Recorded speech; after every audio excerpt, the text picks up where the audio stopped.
語るドローン。この動画はドローンからの風景や地上からの景色を背景にして、私が今感じていることを自由に話すシリーズになります。では早速始めましょう。語るドローンの8回目。今回は年金や税金のことを取り上げます。1、日本における年金と税金。日本という国は実に不思議な国だと思います。税金は1円でも多く強制的に取り立てて、それに対して時効はありません。つまり未納や延滞に関して時効がないのです。泥棒や殺人には時効があるのに、納税には時効がない。しかも多めに取り立てておいて、税金を還付してほしいなら申請せよという態度です。その一方、年金はどうでしょうか。なんと日本の年金は払ってほしいと言って申請してこない限り払いません。国や役所は誰がどういう権利を持っているのか知っているのに、それを通知しないのです。これは申請主義という方式で、請求した人にだけ支払い、忘れている人や誤解している人には払わないという仕組みです。そして信じられないことに5年間の時効があります。つまり権利があるのに申請を忘れていると、たった5年で残念でしたと切り捨てられるのです。しかも制度が極めて複雑で、年齢や条件によって受け取れる額や期間が細かく分類されており、その特例の名称も分かりにくい。そして毎年年金額の縮小を狙った制度改悪も繰り返されています。私はこれまでも語ってきたように、定年前で会社を退職し、年金も受給年齢を前倒しして繰り上げ受給しています。繰り上げると年金額が減らされるのになぜなのか。その理由は簡単です。人間はいつまで元気かわからないから。くも膜下出血の解を主張してくれた人ならよく理解できると思いますが、私は三途の川を見てきたことがあるため、今をしっかり生きないと意味がないと考えています。国は70歳とか75歳まで年金受給を繰り下げて、上乗せされた多くの金額をもらった方が得だと宣伝しています。しかし私は信じていません。我々の世代は明治時代や昭和初期の人たちとは違います。私たちの親は質素な食料で健康的に暮らしていました。その一方、私たちはファーストフードやインスタントラーメン、多くの食品添加物、ストレスまみれの世代です。この先の平均寿命がどうなるか分かりません。元気に活動できる年齢も何歳までか分かりません。それでいて75歳から増額された年金を受け取ったところで、果たして幸せでしょうか。増額された年金からは税金も多額に取られます。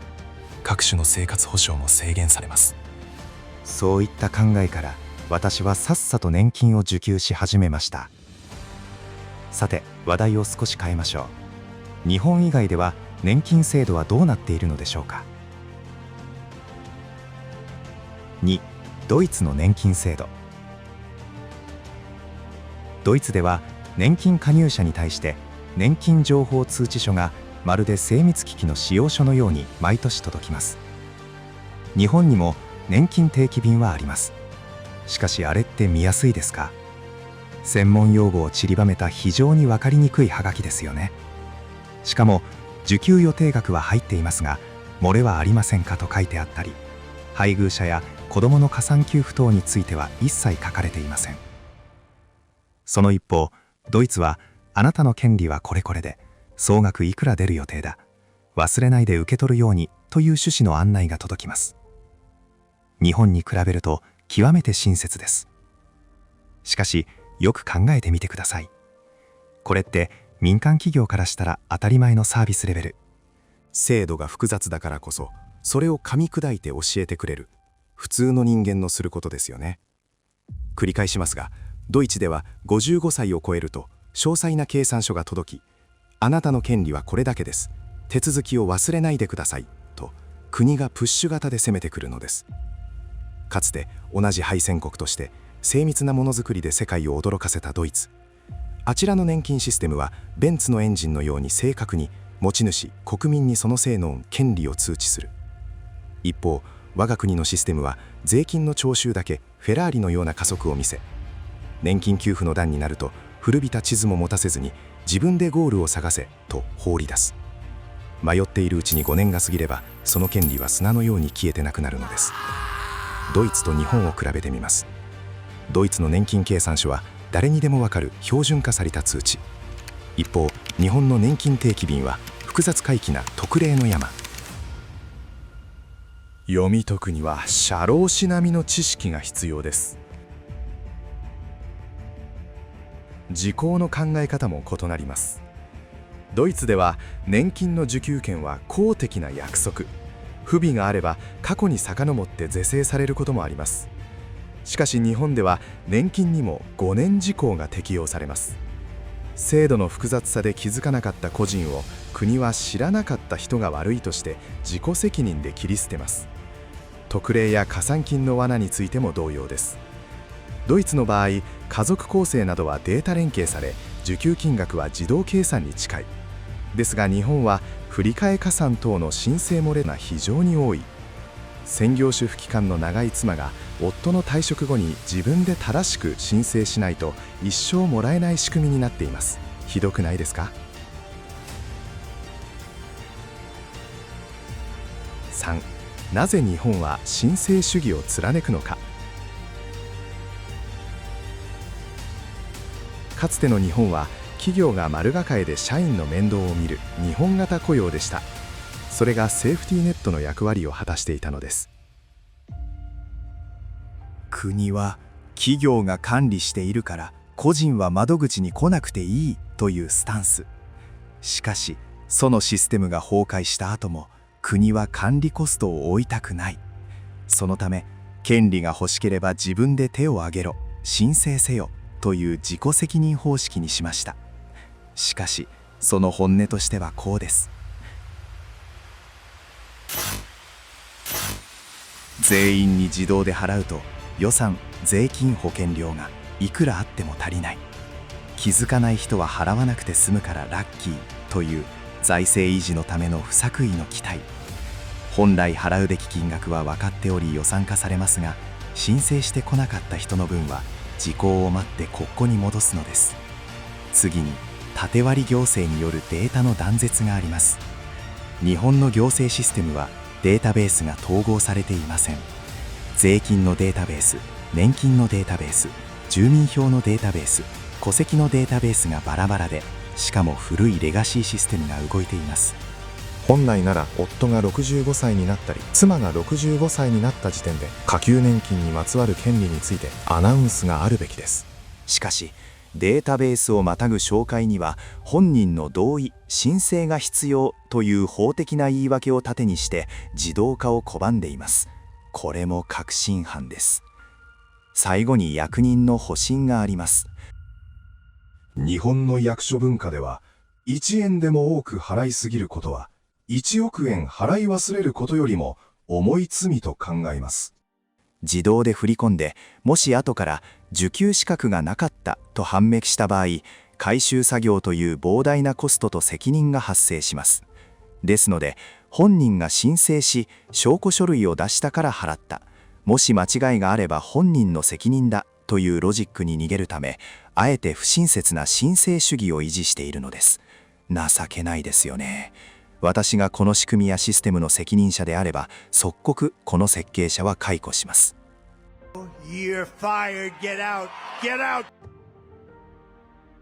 4. フランスの例。2023年の巨大暴動。2023年3月、マクロン政権が年金受給開始年齢を62歳から64歳に引き上げる法案を議会採決なし、憲法49条3項の行使で強行突破しようとしました。これに激怒した清掃作業員がストライキに突入。パリの路上には1万トン近いゴミが積み上がり、デモ隊がそれに放火。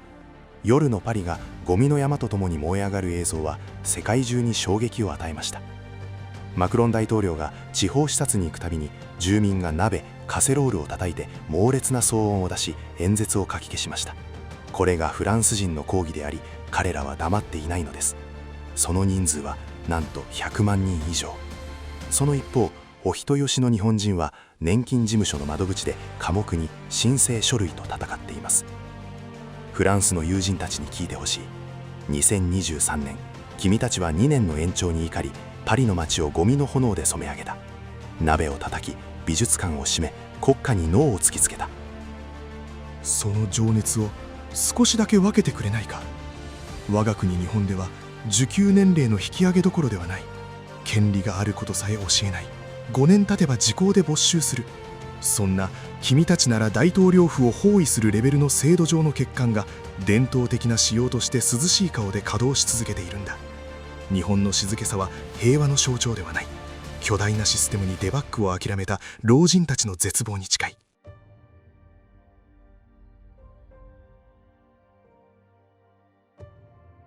5、韓国の年金制度。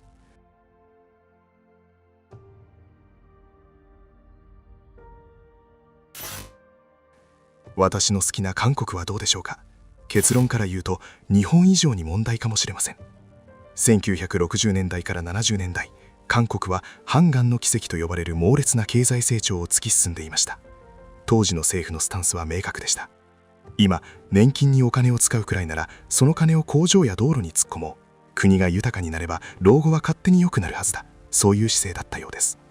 社会保障というコスト、重荷を極限まで削り、すべてのリソースを経済発展というメイン機能のバーストに注ぎ込んだのです。また、家族というレガシーなセーフティーネットへの依存もあったようです。当時はまだ、親の面倒は子供が見る。孝行という儒教的な家族観が社会のデフォルトとして機能していました。国の言い分としては、子供が親を養うのが伝統だ。国が年金を払う必要はない。このように、韓国政府は本来自分たちが負うべき生存の責任を家族というプライベートなものに押し付けたのです。実は1973年に一度国民福祉年金法が制定され、動き出す直前まで行っていました。しかしその直後に第一次オイルショックが発生、経済が大混乱に陥り、政府は今は年金なんてやってる場合じゃないと実装を無期限延期してしまったのです。その後、ようやく再始動したのが15年後の1988年です。そのような経緯があり、韓国の年金制度は日本より30年遅く始まったため、まだ黎明期かもしれません。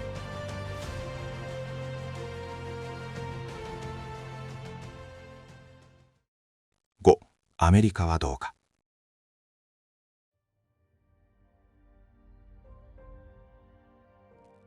一方、自由の国アメリカでは自己責任に徹しています。アメリカでは国が用意する公的年金、ソーシャルセキュリティだけでは到底暮らしていけません。多くの現役世代は自分たちで運用する 401k という投資口座に命運を託しています。老後の安定はウォール街の株価に左右されるのです。それは社会保障というより人生をかけたデイトレード。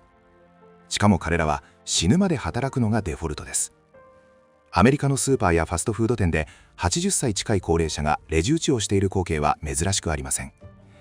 また年金がいくらあっても、アメリカでは一度の病気で全てが吹き飛びます。アメリカでは自己破産の原因の第1位が医療費。日本は申請を忘れれば5年で時効だが、アメリカは救急車を呼べば一晩で貯金が時効、消滅します。私もかつてハワイで救急車を呼んだことがありました。日本に帰国したら15万円の請求書が届きました。その話題はいつか機会があれば話します。しかしアメリカの株価は現時点ではうなぎ登り。この40年間どんどん上昇しているため、インデックス投資していれば豊かな老後は保証されているでしょう。かつての大蔵省や財務省が日本で行った政策とは全く異なるのです。6、まとめ。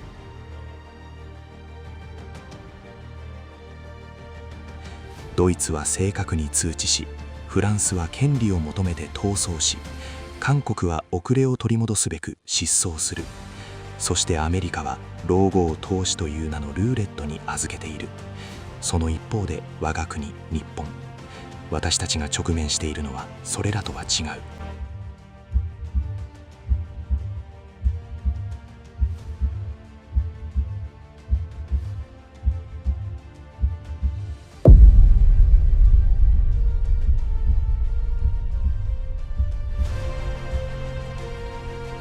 制度はある、予算もある。だがその入り口を複雑な新生主義という迷路で隠し、迷っている間に5年時効というタイマーで権利を消し去る。アメリカが弱肉強食のサバンナなら、日本は底なし沼。